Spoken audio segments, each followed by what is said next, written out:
Yo, every time I do that, everybody jump. So the time is here, the time is now. So I'm going to give you all a minute to pop in. I see some of you already started to comment and say what's up to us. So, hey, y'all, I'm sitting in North Carolina and we got some amazing people that want to talk to y'all and help y'all with some advice and job seeking processes and all that good stuff.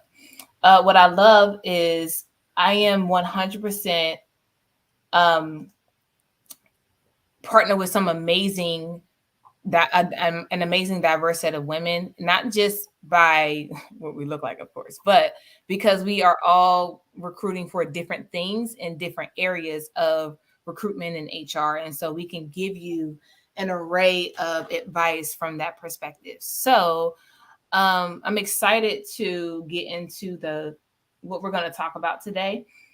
Just a quick reminder for all of my panelists and me as well, because I'm literally reminding myself to mute the live if you haven't already done so, or mute the tab so it doesn't show as an echo. I'm hoping that, okay, it didn't show up. Okay, great.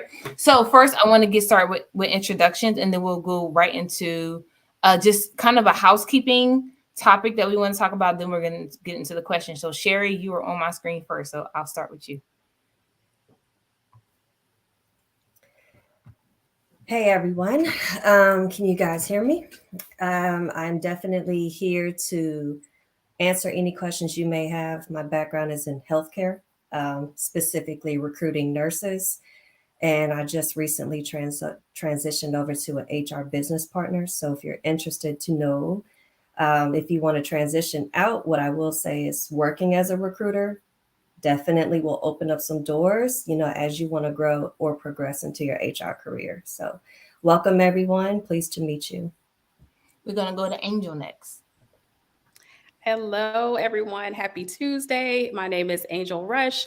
I've been in recruiting for well over 15 years at this point, retired Air Force veteran. That's where I cut my teeth into recruiting. And since then, I have been a corporate recruiter for the last 10 years or so. So super excited to be here to share tips and tricks, answer any questions that you guys may have about the recruiting process. So super excited to be here with you. Casey. Hey y'all, I am Casey. I have been recruiting for about 11 years now. My experience ranges from agency to big tech to corporate, currently focused on licensed mental health professionals. So kind of have covered just about any and everything. So definitely happy to help answer any questions that might arise. Joy. Oh, before you start, Joy, you got fans, just FYI, all over the chat, screaming your name, girl. Hi, everyone. Thank you for joining. I love my fans. Anyway, I am Joy. I am based out of Los Angeles. I am a multi-industry recruiter, and I've been recruiting. I'm not going to even say how long, longer than I care to say. But currently, I work in the tech industry, and I focus on recruiting sales professionals, specifically account executives. Thank you all so much for coming, and I'm looking forward to this conversation. Last but certainly not least, my home girl, my Jersey girl. Go ahead, Morgan. The woman with many faces. Hey y'all, I'm Morgan. I currently reside in California, but I recruit for a company out of Milwaukee. I do primarily manufacturing roles, anything from entry level all the way up to C-suite, HR, accounting. It doesn't matter what it is. If it's in the manufacturing industry, I recruit for it. I've been recruiting for about 15 years, so got a little bit of knowledge across many industries. So here for this today. Awesome. So before we get into the first topic, I'm going to be sharing all of their links in the chat for you all to go ahead and connect with them if you have not already done so. So the links will not be hyperlinked, so you'll have to copy and paste the links into your URL. So to do that, please duplicate your tab and do not leave the live because we don't want y'all to miss anything. But I'll be sharing their links as they talk and throughout the session. So first, we want to get into the topic of the difference between corporate in-house recruiters versus agency recruiters. And so I'll start with my kind of explanation of how I define it, and then I'll let my other panelists go. We all have different ways of seeing it, but it's all a common goal of they're absolutely different. So my explanation of an in-house recruiter or a corporate recruiter is that I always start like this. An in-house recruiter, I hate to say it like this, but it is what it is. An in-house recruiter is not working for commission. We still have metrics that we have to meet. We still have numbers that we have to meet, but we don't have to work for a specific commission, right? So we have our salaries already set, so we're going to get paid either way. Agency recruiters, on the other hand, are working with a little bit more urgency sometimes than in-house recruiters. I like to call my peer agency recruiters more of your handholders, because they're absolutely going to work their butts off to make sure that they help you find the opportunities that best fit you. And they also get commission based off of how they help you, the kind of job that you get, probably even the salary that you even get. So that is like my real quick high level explanation, especially in terms of the salary piece, because how we respond is going to be different. How we interact sometimes is going to be different. And I'll let my other panelists go. Yeah, I'll piggyback on that. So from my perspective, especially from, someone that's a job seeker, when you're reaching out to recruiters, like for me, I recruit specifically for a company. So sometimes I'll have job seekers reach out and say, hey, do you know of any positions for a software engineer or for sale or whatever role they're looking for, not understanding that as a corporate recruiter or an in-house recruiter, we recruit specifically for that particular company. Whereas an agency, they may be working with multiple companies. So they may be able to help you, although they're not working with every company, because I know they're going to come behind and make sure we clarify that. But for a corporate recruiter specifically, we are looking for roles specifically for our company. So when you are reaching out to recruiters, just kind of keep that in mind, because it's helpful when you're starting those conversations. So just to kind of go off what Angel said, I've done 15 years agency recruiting. So yeah, we work with multiple companies, but not every company. So I've had candidates who've asked like, oh, I want to work for this job at this company. Can you get me in there? If they're not a client of ours, I can't. So that's one of the things. But generally, we know recruiters with other companies who we can contact you with. So there's all kinds of ways to do this. And I will say, sorry, Morgan. I will say that I think this is universal for all of us. We get messages quite a bit that say something to the effect of, can you connect me to a recruiter who is hiring? And that is a very broad ask, because we don't always know the exact person of who's hiring if they don't say that they're hiring for a specific position. So we ask you certain questions on top of trying to understand what it is that we can help you with. If we're asking more questions, part of that is because your question may be a little bit too broad for us to be able to answer just kind of off the bat. So whenever you're sending a recruiter a message, if you can get as specific as possible so we can answer your question quickly and then move on to the next person, it just makes it easier for us, and your response rate may be a little better. Okay. So, Joy, you wanted to go ahead and say something? Yes, I am sorry. I'm having technical issues, but I hope everyone can hear me. Mm-hmm. I was just going to say that most of us get into this type of role because we do like helping people. But if someone sends me a message and says, can you help me find a job? Yes and no. I can, if it is possibly, if it's a position within the company I'm working in. I can also point you in the right direction, but my role is not to just find someone a job. So I would say just keep that in mind when you do approach recruiters. And I think these ladies have gone into detail about how to go about that. Perfect. Okay. So I want to quickly get into the first question. We probably won't get to all of the questions based on how the conversation goes, because all the conversations are always good. So first question, I'm going to shoot this to Angel. How do you stand out against other candidates, and what's the best way to show a recruiter that you're interested for a role? I love this question, and it literally just lines up with exactly what we were just talking about as well. But I'll take the first part, like how do you stand out? Some of this stuff will be a little bit repetitive, but it's repetitive because people still kind of aren't like taking hold to it.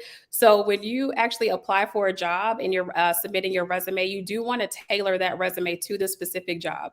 I know that it's tedious, it's painful sometimes, but that's how you're going to stand out from the other applicants. A lot of people use one resume for all of their positions or for all of the positions they're applying for, and you're not going to stand out that way.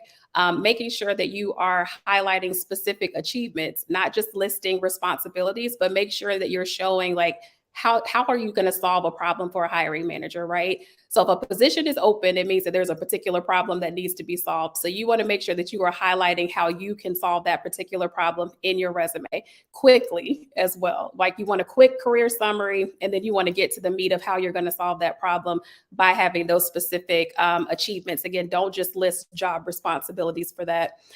You do want to make sure that, kind of staying along those lines, that you want to, talk about how much money have you saved the company? How much time have you saved the company? Like people don't look at those little things. But for us, like that's how you're going to set yourself apart from other candidates that are applying.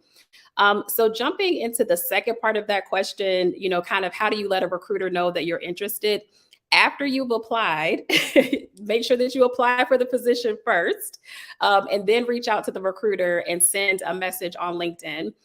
Make sure that you're kind of highlighting why you're the best person for this job very briefly, right? And attach your resume as well. Also show that you've researched the company. That's another way to stand out when you're reaching out to recruiters, but definitely use LinkedIn. And don't be discouraged if the recruiter doesn't respond to you. Like sometimes recruiters are busy. A lot of times hiring managers are busy as well. Send out those DMs. I think I just saw one of Sinead's posts earlier is where you shared a template with someone and they went into the DMs of the recruiter and got a response. So it works. It really does. I just had a client and it worked for them as well. So that's kind of how you can set yourself apart and stand out when it comes to reaching out directly to the recruiters. As everyone has said here, like most of us, especially those of us that have been doing this for a long time, we want to help you. And also, y'all, it makes us look good. If you are a highly qualified candidate, it makes me look good to the hiring manager. So I definitely want to submit you. So I promise you that there's no one like just sitting on your resume not wanting to submit you, because it just makes us look good at the end of the day if you're a highly qualified candidate. I was about to start talking. I forgot I was on mute. So I love that. So, so let me also just add to what Angel said. So when she talks about DMing a recruiter, I think all of us at this point have talked about this ad nauseum, but it is really important that we can continue to reiterate how you literally DM a recruiter or hiring manager and the importance of the specificity, literally. So think about it this way. All of us who have been in recruiting, whether it's now or in the past, all of us have gotten hundreds, if not thousands of messages per month, right? If we have so many messages throughout a day, and you send a message, you say, "Hi, how are you?" And I think to myself, you want something, right? Clearly, you want something. So say, "Hi, how are you?" And then tell me what you want. Because while I 100% want to exchange pleasantries, I don't have the time in the day when I'm trying to answer everybody else. So it's much easier if you just say, "Hi, how you doing? All right, this is what I need." So then that way it just makes us being able to answer you quicker. And then it also makes it so that we can just provide you with the best response. We never want people to feel like we're pushing them off. That is not the case for a lot of us. If anything, we are literally trying to get to every single person that has sent us a DM. So if we sometimes shorthand our answers or responses to you, give us grace, because all we want to do is provide you with some type of response. That response may not be as detailed, but if you give us specificity, we'll be able to give you specificity as well. That specificity may not always be in full-fledged novel form. So keep that in mind. I want to bring up this question really quickly because I missed it, but I want to go back to it when we were talking about the difference between agency recruiters and corporate in-house recruiters. So my homegirl cousin Bianca asked, so do recruiters specify in their bios if they are in-house or agency recruiters? Like, how would we know just by looking at their LinkedIn profile? So what I normally tell people is, if you go on a recruiter's LinkedIn profile and you hit the company's actual profile, LinkedIn profile, and go to that company's profile, if you see staffing or normally it'll say like staffing, or Morgan, what's the other one? Consulting, I think. There's consulting, staffing, agent. Yeah. If There's it all normally kinds of says things. staffing or consulting, that's how you know you're working with an agency recruiter. If the company is just company without that specificity, then most of the time they are an in-house recruiter. So if you go on for example, if you go on, let's say for argument, company A, if you hit company A's LinkedIn profile, under it, it'll tell you what the industry of it that it actually serves in. So sometimes it'll say retail, or it'll say software development, or it'll say oil and gas manufacturing, and so on and so forth. In that same place, if it's a staffing agency, it'll say staffing or consulting, or staffing / consulting, however they set it up. That is how you know if that recruiter is an agency recruiter. I hope that answers your question, Bianca. Okay. So I wanted to, Angel, I wanted to stay with you for a minute because you gave some really good gems about standing out as a candidate. How do you market yourself to land a job in tech without tech experience?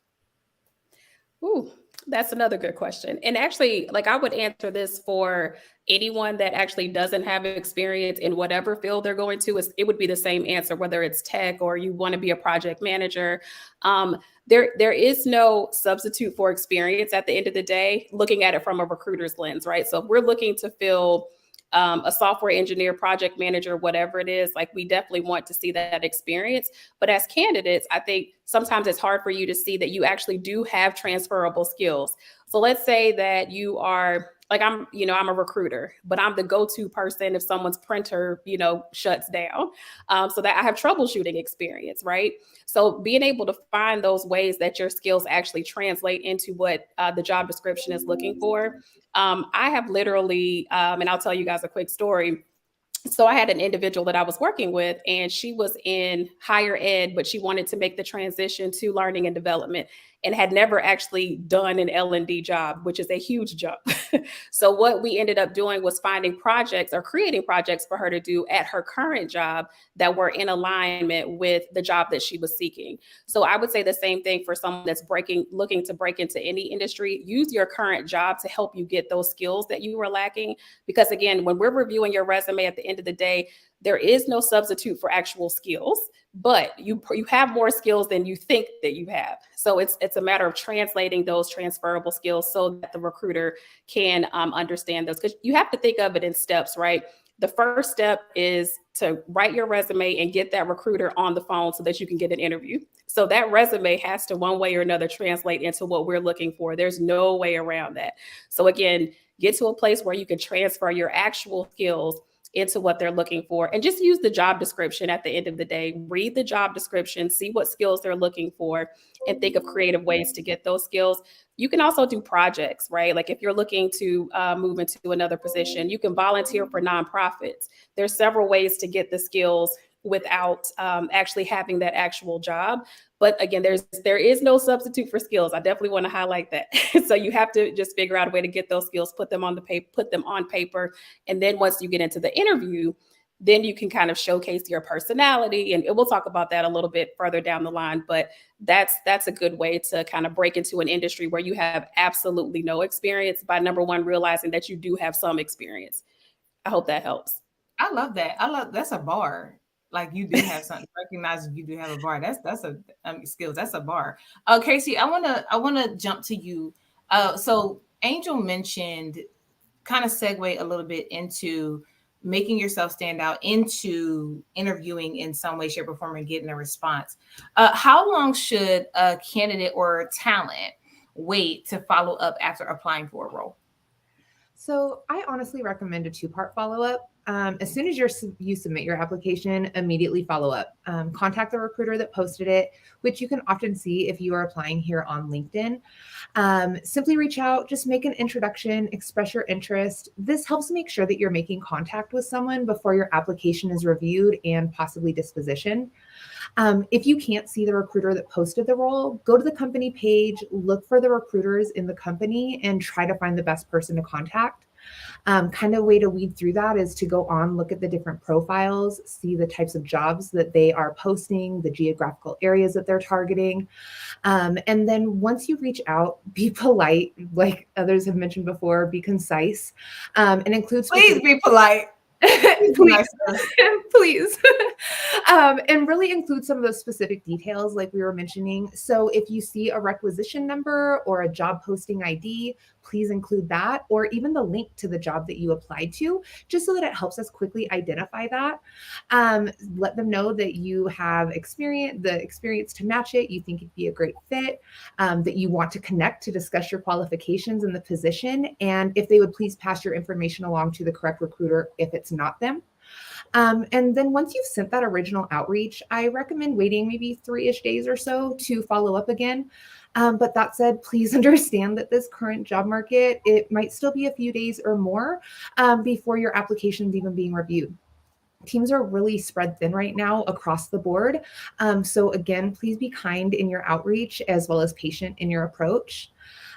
In that additional follow-up, just let them know that you're still very interested in the role. Provide a couple pieces of your experience. Bonus if you can include any sort of applicable metrics from things that you've achieved in a similar role. And also include a couple times that you'd be available to connect along with your contact details. You mentioned I had made a note of it too. You mentioned the job posting having a recruiter's information on it. Within that, too, there is also a template that LinkedIn provides, right? That will literally like come over to us once you want to show your interest. Here's the thing about that template. Some recruiters think that that is spam. So just be mindful of that, because I've heard recruiters say, is this spam or is this real? And we've had to tell a number of recruiters like, hey, no, LinkedIn actually has a template. So that's why it's important that the templates any template that you come across is just to get you started. You literally have to make those templates, whatever template it is, the LinkedIn template specifically, your own. Casey, thank you so much. So I want to go to Joy. What's the best way to go about finding a job in general, right? We literally jump to standing out and after I apply, but how do you even find a job in the first place? Great question. So I've been asked, should I apply? Should I network? Should I tell everyone I'm looking? I say do it all. So you'll hear a lot of different things from different people, but what I'm going to tell you is that the employment I have now, or my current job, and the one I had previously, I applied via LinkedIn and I was contacted. The position where I spent the majority of my career, a former coworker of mine said, hey, I got this email. I'm not interested, but you might be interested. It used to be, I know this isn't as common anymore, but job boards. That's how, when I started in recruiting, my resume, now I'm dating myself, but it was on Monster, it was on Career Builder, Indeed, ZipRecruiter, and a lot of sourcers would find me. For years, I had only actually applied for one position. So I would say there are various ways. The great thing now is LinkedIn, other social media platforms. There are so many different ways. I would say diversify your job search, because if, I see this a lot. I applied for 100 jobs. I've applied for 500 jobs and no one's contacting me. There might be a reason behind that, but I would say be open to connecting with recruiters. I know it can be intimidating at times, but most recruiters, like I said before, we're here because we want to help. And a lot of it has to do with the approach. So I would say the possibilities are endless. You just have to be resourceful. And one last thing I'll say, treat your job search like a full-time job, especially if you are unemployed at this time. Be very structured. Try to wake up at a certain time. Try to set goals every day around your job search. Thank you, Joy. Thank you so much. That was gems for real. Like, I think that's everybody has treated it like a full-time job, and I think they realize they need benefits with this full-time job. True. Okay, so Casey, I want to jump back over to you. What are recruiters looking for in a candidate versus hiring managers? What makes a recruiter push for a candidate, even if the candidate doesn't meet the minimum qualifications? Yeah, honestly, this is kind of one of my favorite things about being a recruiter. I feel like typically hiring managers are really looking at those hard skills. They want to see specific hands-on experience in the role that you're applying to, as well as specific programs or systems that you'd be working with. They're typically very focused on those hard skills. As recruiters, we're typically looking at the whole picture. We're focusing in on your soft skills, as well as those transferable skills, in addition to your hard skills. And, that's one of the benefits about partnering with a recruiter as well. We're here to be your advocate through the entire process, even when you don't meet all of the minimum qualifications.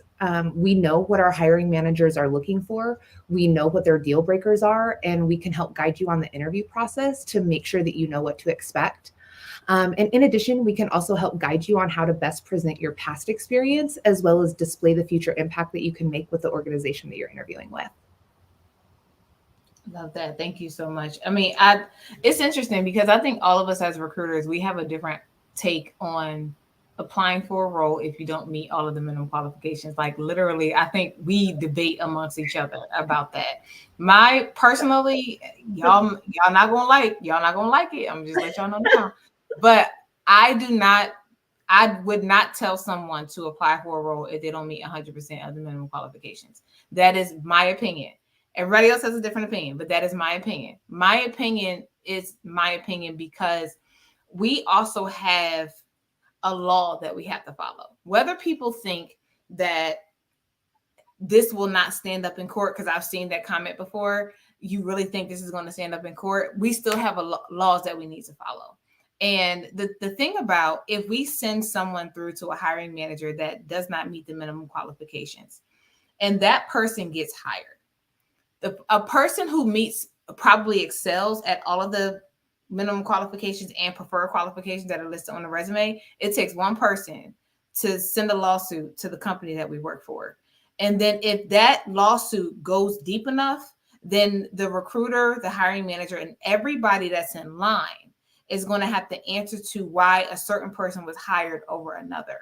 That is law, just FYI. But it doesn't necessarily mean that it may not mean that it may go that far, but it can absolutely happen. And so you also have people who have been hired who have not met all of the minimum qualifications. We're not saying that it doesn't happen and you can't get a job. We're just saying that there are some liabilities that go with if we hire someone on that literally does not meet all of the minimum qualifications, then that's a problem. So I am a firm believer in I don't encourage you to do so. It also sets you up for disappointment in a way. I would not want to proactively set you up for disappointment. I think the encouragement is amazing. I think like you can do whatever you want and be all you can be, right? But I also want people to have the reality. Joy, you laughing at my be all you can be? I love it. I want people to have that reality, but all of us, we all have different opinions about it. It is 100% not set in stone of who's right and who's wrong. It's more or less how looking at the bigger picture of it, but you'll hear recruiters tell you different things all the time. So you it's more so up to the candidate if they want to apply or not. So I'll hop in just real quick on that. Oh, I'm sorry.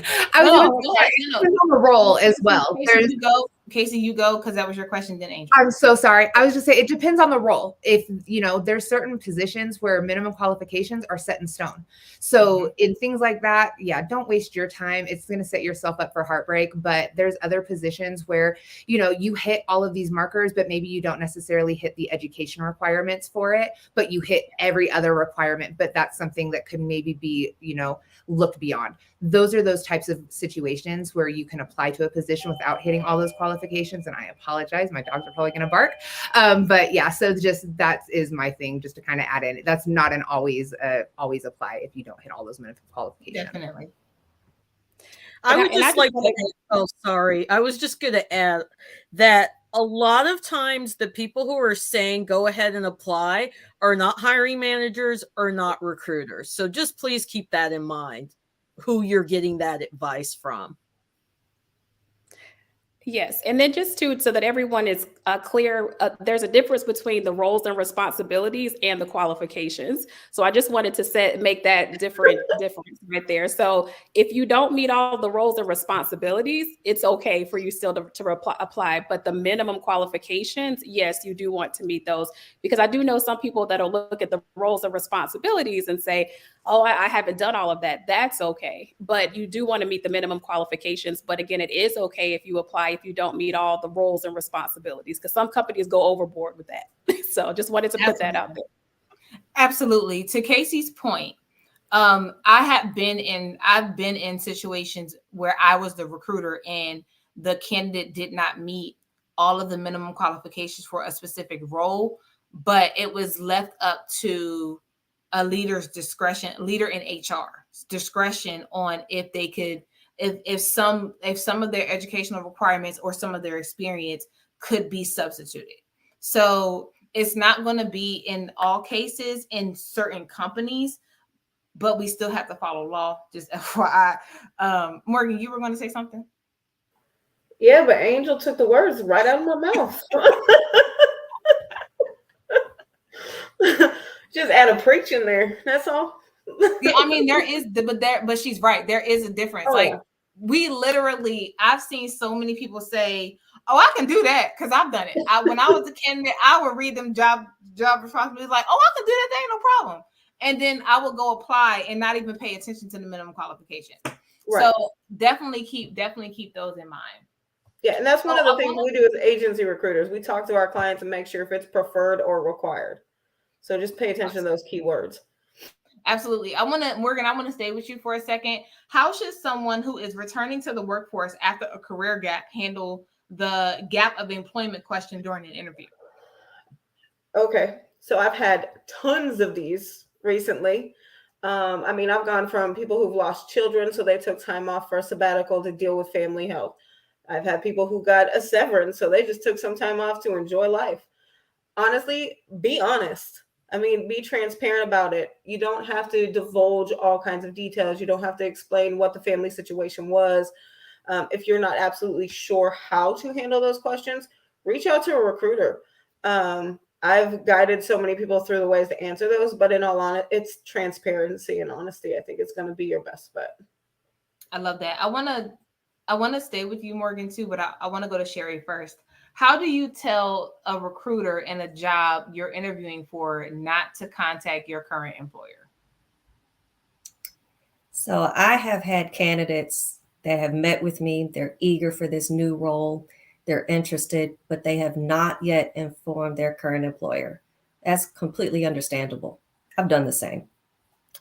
When I've interviewed, I didn't tell my current employer, but I did keep in mind that, there is someone that I do have a good professional working relationship with that I could use as a reference.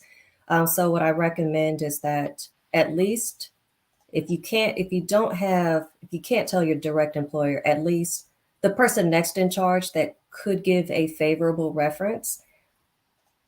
I do know with the company that I work for, they are looking into doing away with references. I'm not saying that all companies do, but companies are learning that we can do away with references. We have a 90-day probation. You can prove yourself. We know if you're going to make it or not. We know if you're going to come on time or not.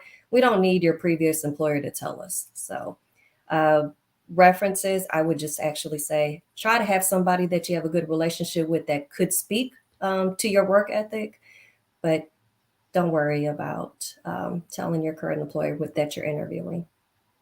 Morgan? So it's kind of like just piggybacking off what Sherry said. I mean, even if you don't have somebody who's in your current company, have contacts at the company you were prior to that. Let that recruiter know or the hiring manager know. I haven't told them that I'm looking, and I prefer you not reach out to them. I don't want you to reach out to them because it could affect the way that my current employment stands. So for me, it's everything with me, as everyone will find out, it's honesty and transparency. Like, I don't want you to reach out to my current boss. Please don't. And that's interesting. I've actually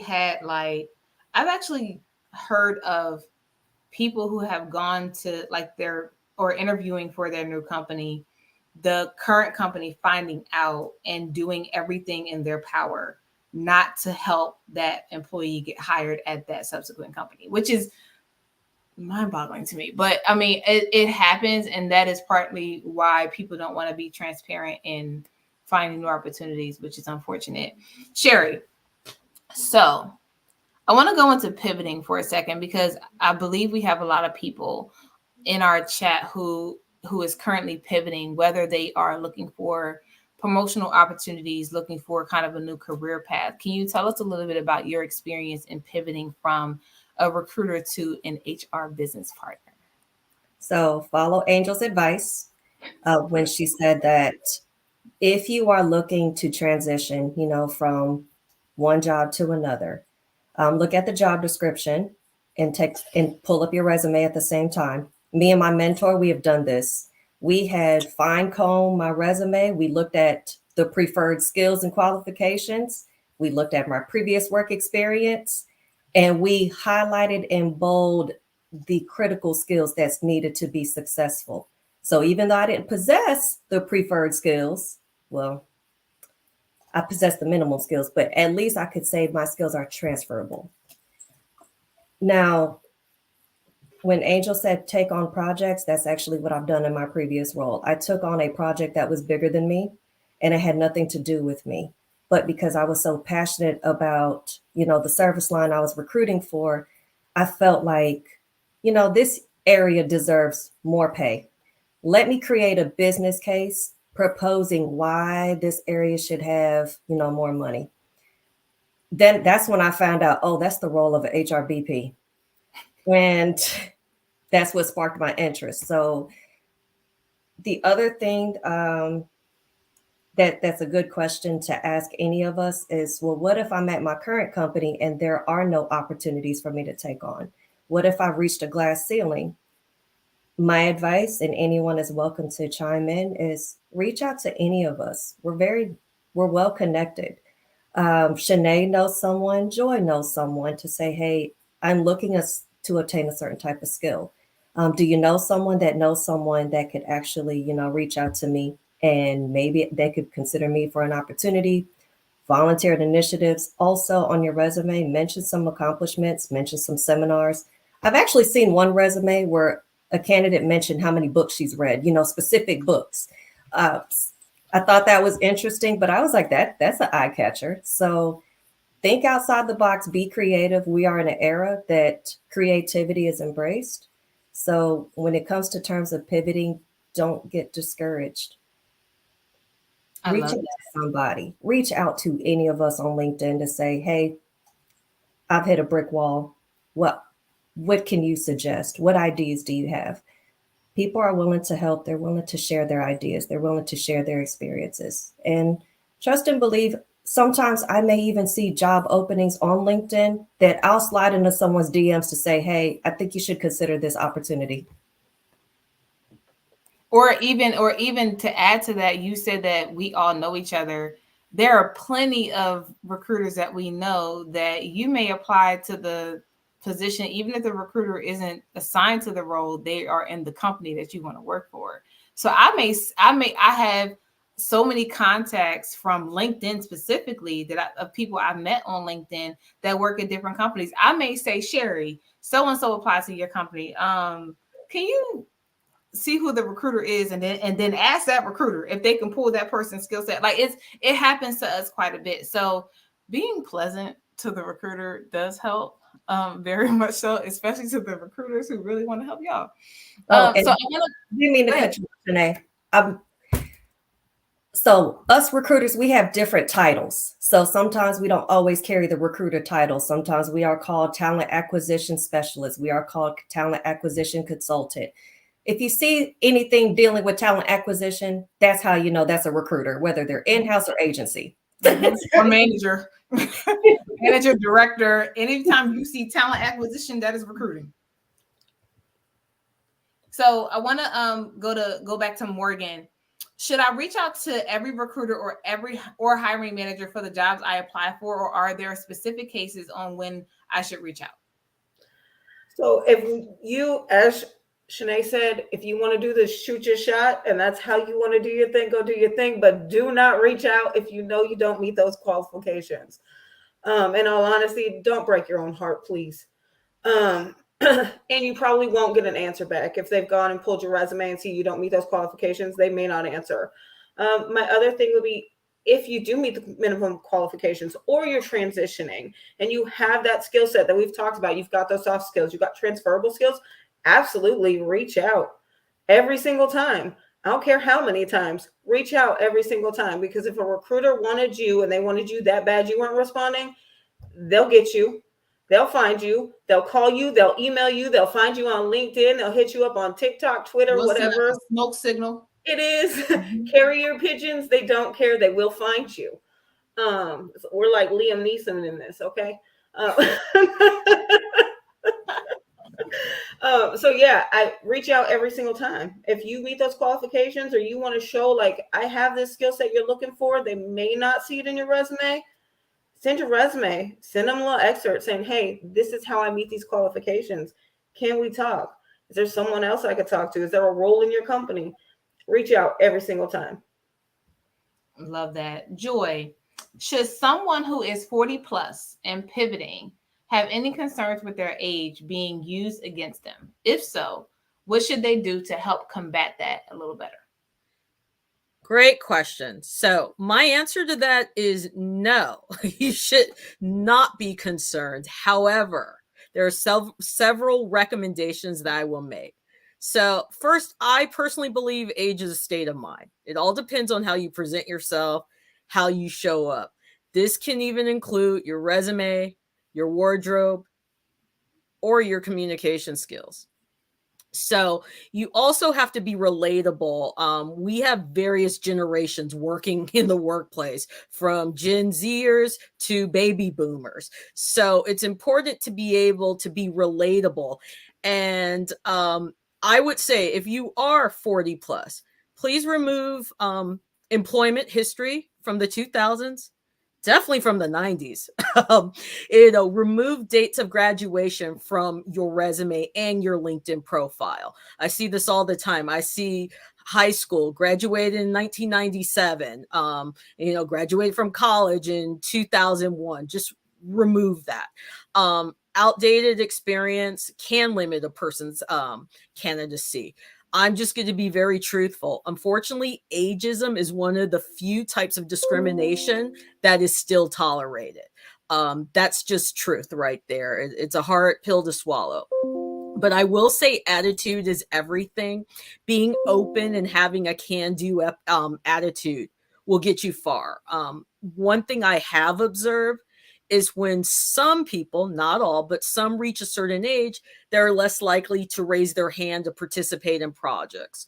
Employers may be reluctant to hire more mature workers if they feel they're set in their ways. Now, by no means am I defending age discrimination, but I just feel it's best for me to be transparent. So be prepared to provide the interviewers examples of how you've been open to change and how you will continue to embrace change going forward. Another thing I'd like to say is if you're looking to pivot into a different field, you should identify your strengths. Start exploring career options that align with those strengths and consider how your strengths may match up with that career that you're interested in. And last but not least, don't tell anyone your age. It's nobody's business. and ain't and shall not be. Casey, how would a person with no experience be evaluated compared to a person with years of experience during an interview process? So like we kind of touched on before, make sure that you definitely hit those minimum qualifications, but those preferred skills, there's a little bit you can work with there. So there's always going to be that kind of leg up for the person that has more skills. But just like Joy was saying, ageism is real. And so even with that, there's going to be some employers that are going to say, oh, you can't teach an old dog new tricks. And so they are going to want to go for somebody that is not set in their ways and sometimes have what they perceive as bad habits. So depending on the person that's evaluating, that might be something that's going for you where unfortunately it is technically a discrimination. But with that, this is really where those transferable and soft skills are really going to come into play the most for you to really play up. So make sure that on your resume, you're tying your past experience and transferable skills into how they're going to make you successful into the role that you're applying for, and showcase the impact that you're able to make based on those company needs. Like Angel was saying before, you really want to showcase what it is that you are able to do for the company based on where their gap in their needs are.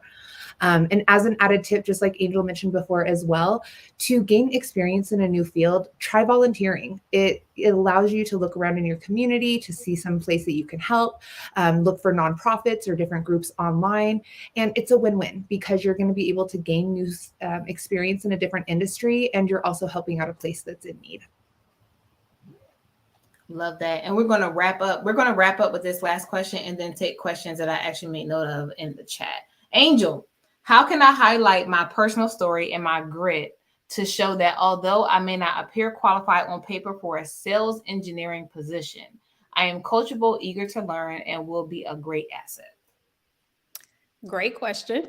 On paper, although you are great in person and you have a lot of grit, on paper, you still need to show those skills, right? And the example the individual gave was a sales engineer. So me as a recruiter, on paper, I'm still looking to see, like, do you have great customer service skills? Can you communicate with a software engineer and the client? Do you understand the client's needs? Like on paper, I need to see that. So get your resume together, but then in an interview, that's when you can kind of showcase your personality. You'll tell stories of how your grit translates into what they're looking for. But I'll say it again, like nothing like you can't get away from having experience. You just have to understand how your experience translates into what they're looking for. So again, with sales, like, are you super technical? Can you think of examples where you've taught yourself some sort of, new software? Have you talk about how you manage relationships between clients and engineers, that type of thing. And then come in, like I love this part, right? So I teach people how to, answer the question, tell me about yourself. That's when you can kind of showcase like whatever example of personal grit that you have, but always remember to tie it back into what the company is looking for. Because at the end of the day, we're trying to fill a job. So it's great that you have grit. It's great that you have energy. It's great that you're coachable, but we need to see you in that position. So make sure that you translate that grit into what we're looking for and again, in this particular scenario, they were specifically referring to a sales engineer. Love that. So we're going to take questions from the audience. I'm going to put questions up here for our last 15 minutes or 15 minutes, 25 minutes. So I can count. So first question that I thought was really important, really good question, Courtney. If the requirements or minimum qualifications are determined by the hiring manager, can't they also be changed? If not, who determines the minimum qualifications? Very good question. The hiring managers do determine the minimum qualifications for their roles. Okay. They can be changed. Here's what happens though when they are changed. If we post a position and the hiring manager then decides that they want to literally change what we call make a material change to a job description, i.e. change a minimum or required qualification, that means that every single person, after that change has been made, every single person that was disqualified will now have to be reconsidered out of fairness. So a couple things will happen based on the company that you work for or the company you're applying to. Some companies will literally just redo the pool, meaning they'll bring everybody back, or some companies will literally make the hiring manager shut the posting down, rework the job description, and post it all over again. So sometimes when y'all are seeing like a position that you might have applied to that is reposted and you think that position was just reposted, why is it posted again? A couple things could have happened with that, with the kind of making a change. So making that specific change like that can be really hard, which is why hiring managers most of the time will not change it. So it can be changed, but there are steps that we need to take so that if that is changed, everyone is going to be looked at in a fair way, which means it's going to take the recruitment process longer. And that is going to depend on company, but by law, we 100% have to consider every single person that applies for a role. If a material change is made to that job description and we already disqualify people, that means we have to consider those disqualified people under that material change. So that's why you may see job descriptions posted again. Another reason why you may see job description posted again, just to make this point, is that the hiring team probably just didn't find the person that they were looking for.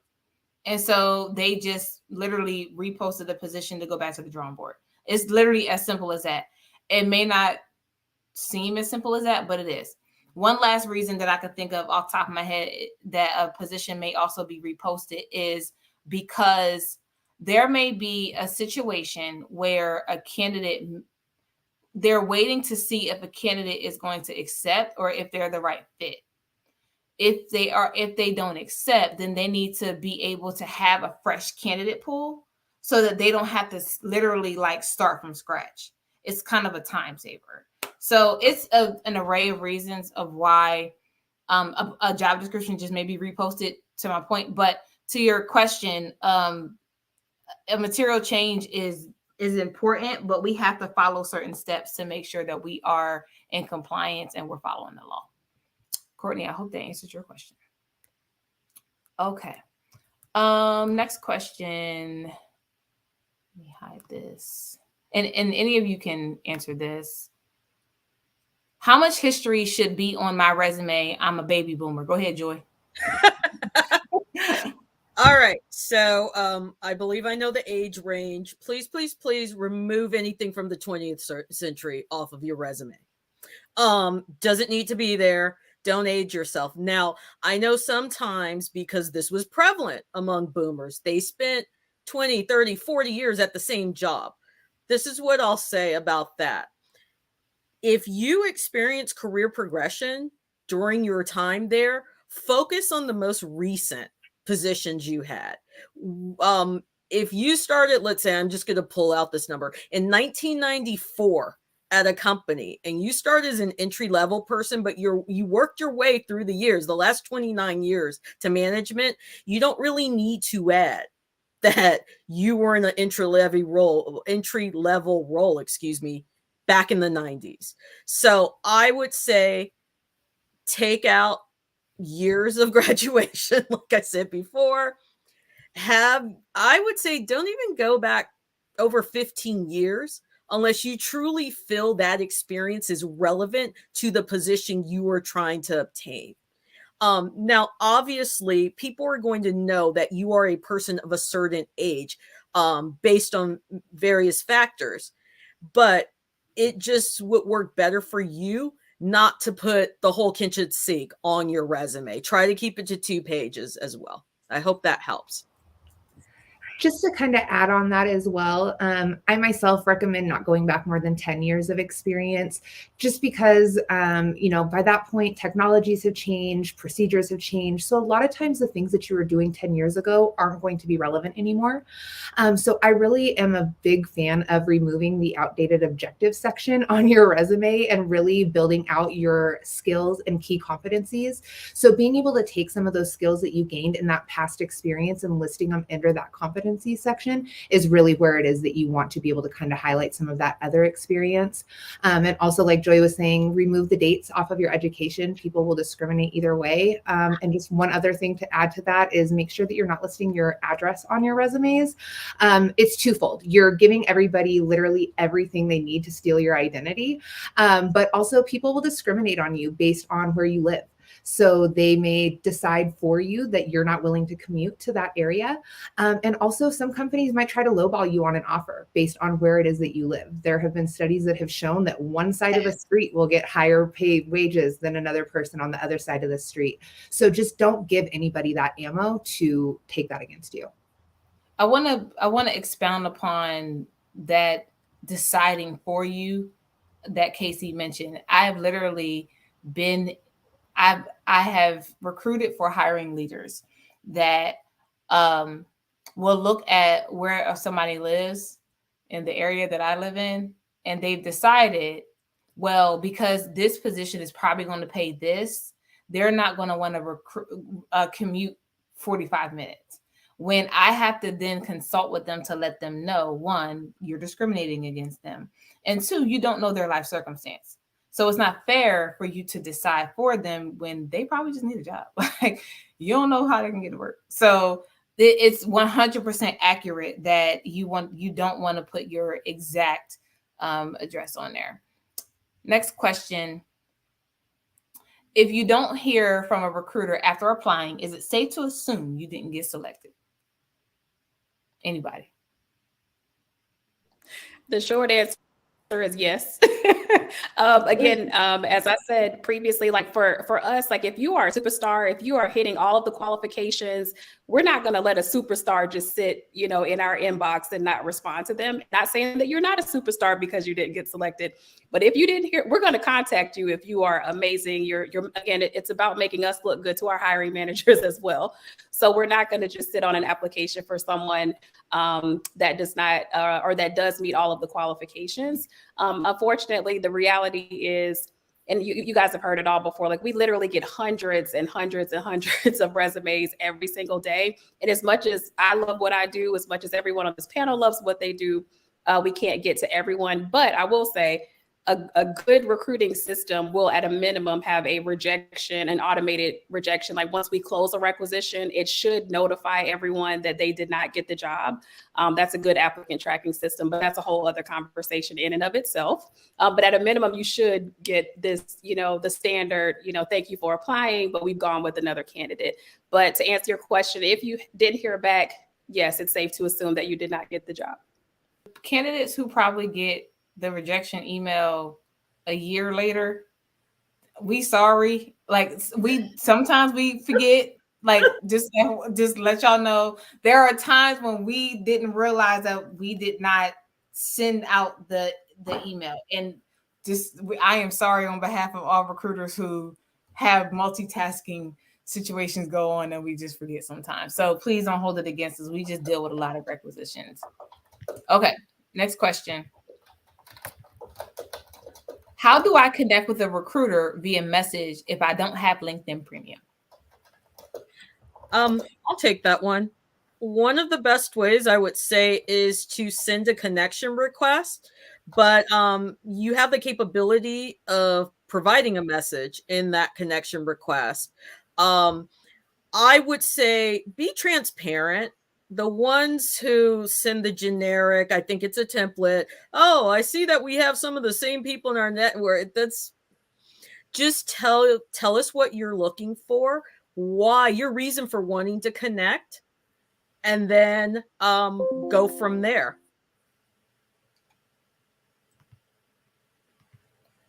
Okay, next question. I'm not sure if this question has been asked yet. What is considered entry level in terms of years? Should I still apply if I have less than 1 year for jobs asking for 3 years or more?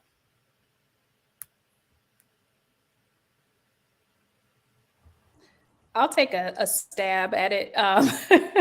So if an entry level position in its purest definition, literally means like a new grad. Like we don't expect to have any experience whatsoever. But if the job if I'm reading this correctly, if the job you're applying for says that you need 3 years experience, then you would have, and it's a minimum qualification, then you would need to have that experience. But now if you are able on your resume to translate those skills, like let's say that you've gotten that, maybe you've got the experience while you were in college, that's okay. Again, volunteer experience counts as well. So don't count yourself out just because you haven't been in the working or corporate America for 3 years or so. Your volunteer experience counts. My baby sister, she works at like the store on campus. That counts as experience as well. So again, sometimes we just don't think about where our experience comes from. If you were babysitting, that's customer service. So there's ways to get around the experience piece. But if it specifically says the minimum qualification is 3 years, you do have to have that. But again, there's creative ways to get around that. Next question. During these tough times, will recruiters hold it against you if we take an entry-level job just to survive? I won't. Well, I won't. I won't. I did it when I moved from California to Wisconsin. I did in-home healthcare for 5 months while looking for the recruiting job I wanted, and nobody held it against me. I stayed active and I stayed gaining experience. It was customer experience. I was working with people who needed help, and that's what I was doing. I look at it as something I respect. Sometimes we all, especially in the market that we're in right now, sometimes you're taking something that's more of a stopgap. So, if you have that gap and you are taking something just to be able to fill that and provide for yourself and your family and make sure that your skills aren't slacking, I don't look at that as a negative anyway. Yeah, I've literally done this as well. Like 16 years in the military, could not get a job, like had all the experience, all the things, and just could not get a job. I don't even want to tell y'all how much money I was making when I first got out, but I took what I could, and I was able to quickly work my way up. But I definitely don't hold it against anyone if they've taken an entry-level job. I have kids. You got to do what you got to do. And here's where your advocacy comes in. Here's where us as recruiters, we are your advocates. So it's when we say we need honesty from gate, like we need honesty. We need to, trust me, we don't want to pry. Like we don't want to know what you woke up and ate this morning. Trust me, we don't. But being able to have a very candid and specific conversation with you helps us to understand how we can show up. So I've had people to just share whatever they felt comfortable sharing with me. And then when I go into the rooms to talk to the decision makers, to get them to understand who my candidate is, it helps me advocate for you a little more. So it also helps me to advocate in a way where I am having to correct my hiring manager and get them to understand, like legit, I understand that you're a professional in this situation, but you do know you are a person too, right? Like I've had to actually get hiring managers together and get them to understand. And remember, there was a time when you had to fall back on something. So don't forget that. And so for us as recruiters, we need to be able to have that real conversation with hiring managers and have other senior recruiters or peer recruiters have conversations like that with other recruiters, because we also need to check ourselves at times and have other people check us. Go ahead, Joy. You were going to say something. Yeah, all I was going to say is that at one point I had a huge employment gap while I was a recruiter, and I was going to work at Nordstrom or sell fine jewelry or cars. And one of the first people who contacted me to consider me for a recruiting job asked me, well, what have you been doing? And that's exactly what I told him. Well, I have been interviewing at this, I don't know if they're national, but this jewelry store. And I was interviewing at car dealerships. And I think he thought that was admirable. So he hired me. So just no shame. There should be no shame there. No shame at all. And just to piggyback off of what Shanae said, coming from agency side, when I present a candidate to my clients, I provide a full write-up. So we're going to go over your last 15 years, whatever, how many transitions you had. Why did you transition out of your job? If it was for something that they would view as negative, but I'm like, well, this is real world stuff, I'm going to change the verbiage. I'm going to tell your truth, but I'm going to tell it in a positive way. And then when you go in your interview, I'm going to give you what I've told my clients. So that way you go in and you know how to answer those questions the way that I already did. So it's connecting with the right people to help you tell your story. Absolutely. The next question I'm going to show, is probably just for y'all. It's probably, we're going to come out of professionalism a little bit and get a little real. So just an FYI. So the question is, what do you do when you find yourself sliding down the wall in slow motion crying because you're tired? You're at your 100th no. You did the resume revamp. You did the private messaging. I will start. I was a candidate for 4 years. I get it. It didn't mean that I did not have income. I went from contract role to contract role literally in jobs that I did not go to school for. I have received so many no's and unanswered emails that I had gotten to a point where I'm on LinkedIn, so I can't say what I really want to say. I had literally gotten to a point where I was like air cussing everybody out. Like whatever air, I felt like I was very much over it. I cried a lot. And if I'm honest, full transparency, I had a very I went to school to get a good job. How is it that people who have less education than me can get a job easier than me? When we're taught to go to school, get a good job. So I do that. And it just seems like people who did not spend all their money to go to school, how is it that they're landing jobs easier than me? Right? I had to have a humbling conversation with my husband, because I was just like, babe, I even asked my husband, how you got a job? I don't maybe I should have just gone straight into the workforce and then going to school later, because it seemed like that was an easier route in getting a job and literally measuring and scaling an experience versus going to school first. And so when y'all know I ain't passed the bar, I took it 3 times. I was signed up for a 4th time. I was like, yeah, not taking this shit again. So I was like, okay, how do I not just pivot, but how do I feel like I did not waste my time? Right? How do I feel like I didn't waste my money? And that took me 4 years to figure out. And it was only after I got under my mentor. Me and Sherry share the same mentor, Danita, at literally where Danita was just like, you tired. You want to learn how to be a recruiter? Legit. She was just like, you're over it. You're exhausted. And I'm like, yep, I am. And quite frankly, I'm not interested in even thinking about being excited about anything else when it comes to the professional side of myself.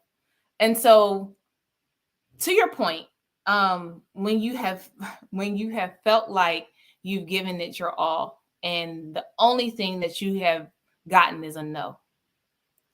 I know you know this. And I know that this is cliche, but for me, it's real. All you need is one yes. Hands down. And I even get emotional about that now. All you need is one. That's it. So if you can hold on to your hope to get that one yes, all them no's won't even matter anymore. I don't even remember the no's because they were so long, because I got that one yes. So I would just tell you to hold on. I would tell you to cry, slow motion, slide down your wall, feel it, please. Don't ignore that feeling, because that's part of the process. So what Danita tells me quite a bit, she be telling me about myself, Sherry. What Danita tells me quite a bit is anytime I go to her with a problem, she'll say, this is interesting because in 2 years from now, you'll look back on this and see how much you learned. And I'll be like, I don't want to hear that right now. I don't want to hear that right now. And so she'd be like, but Shanae, how many times have I told you in years' time, you will look back on this and think, man, if I would have known then what I know now. So she always puts me back to April of 2019 when we first met each other and how exhausted I was. Like, I was so exhausted. And so she always says, was I right then? And I go, yeah, you was right, but I still don't want to hear it right now. And she'll go, but was I right? And I'll go, yeah. And so she'll go, so literally, this is for a time. This is for a moment. A moment is exactly that. Even if your moments may feel like years, it is only for a moment. But when you get that yes, and you will, when you get that yes, it'll come. I said a lot. Anybody else have a follow-up? So I had a different reason for being unemployed. I went from California to Wisconsin for a military move. My husband had a job. I didn't when we moved. I'd been with the company for 11 years. When we moved, I got so many no's. And I got it for reasons that someone was like, you're too loose in conversation. Oh, so I can't work for you because I'm too real. So it started making me question about me as a person. Like, am I too loose? Am I not professional? Am I this? Like, where did my skills go? What happened to me? It started that sabotaging myself. And I went through so many months. I mean, almost a year of doing in-home healthcare and then wondering why maybe I'm not a good recruiter. Maybe I wasn't good at this, even though I'd done it for 11 years. So like Shanae said, feel it. You need to live in every single moment of that. It's okay to feel that way. If you need to talk to somebody, I'll put it out there. Reach out to me. We can talk. We'll hop on a Zoom. I don't care. We'll go through it. I'll cry with you if we need to. I'm that person. So just reach out. I mean, but yeah, we've all been through it. It's tough, but that yes is coming. It'll be there. Yeah, I fully agree. To kind of chime in on that. That's something that I myself have went through recently. I was one of the unlucky ones for Meta that was cut recently. So I've been through this myself recently, sliding down that same wall, receiving that 100th no. I've been there and I know what it's like. Just stay strong. This market right now is not a reflection of your skills. Please understand that this market is one of the worst we've ever been in. And the no's are going to come, the rejections, the radio silence, it's going to happen. So just stay strong and remember that it's not a reflection of you, and know that just like, Shanae said, that one yes is coming, because when that one yes comes, even after you've done 6 rounds of interviews with other companies and, whatever the case may be, once you get that yes, everything changes. And even if it's not something that you are the most excited about, like I mentioned before, it's a stopgap. And you can use that to continue to build those skills and make additional connections to where it's going to ultimately lead you to that yes that you're really excited about. Let me just piggyback off of that, Casey. So you mentioned being let go, and that not being a reflection of your skill set. So I had a young lady reach out to me late last week. For those of you who are watching, I was not on the clock yet. This was before work, just FYI. So she reached out to me asking for tips on salary negotiation.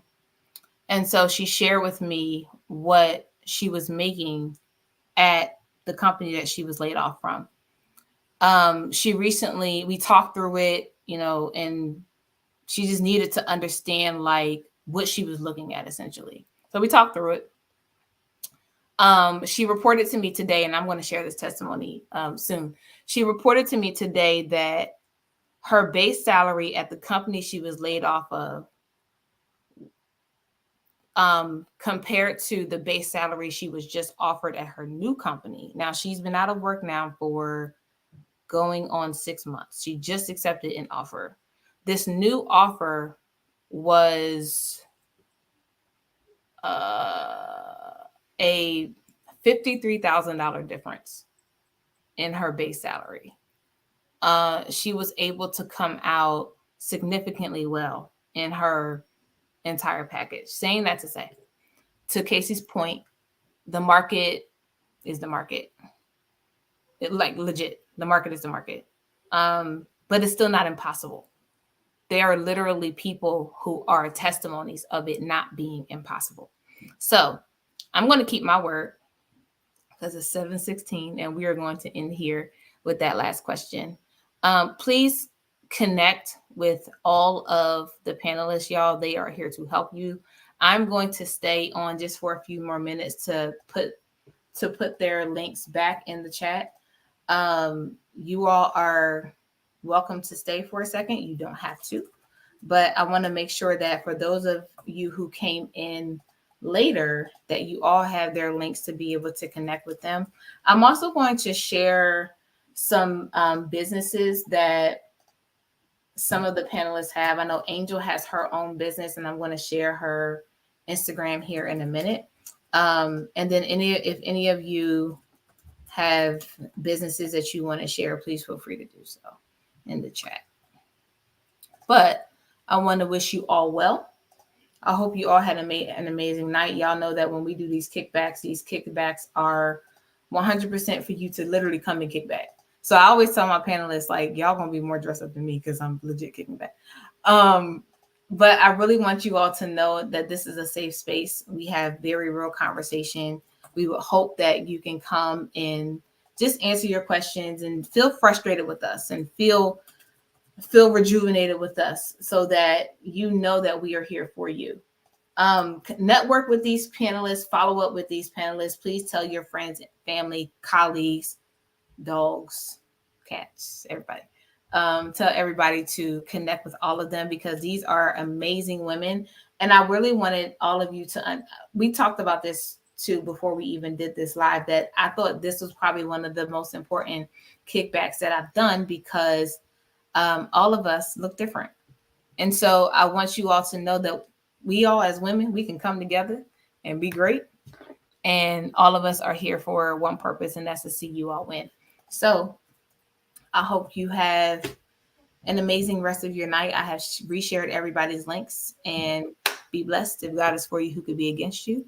And y'all have a good night. Angel, I'm putting your link in the chat right now. All right. Y'all have a good one. Thank you.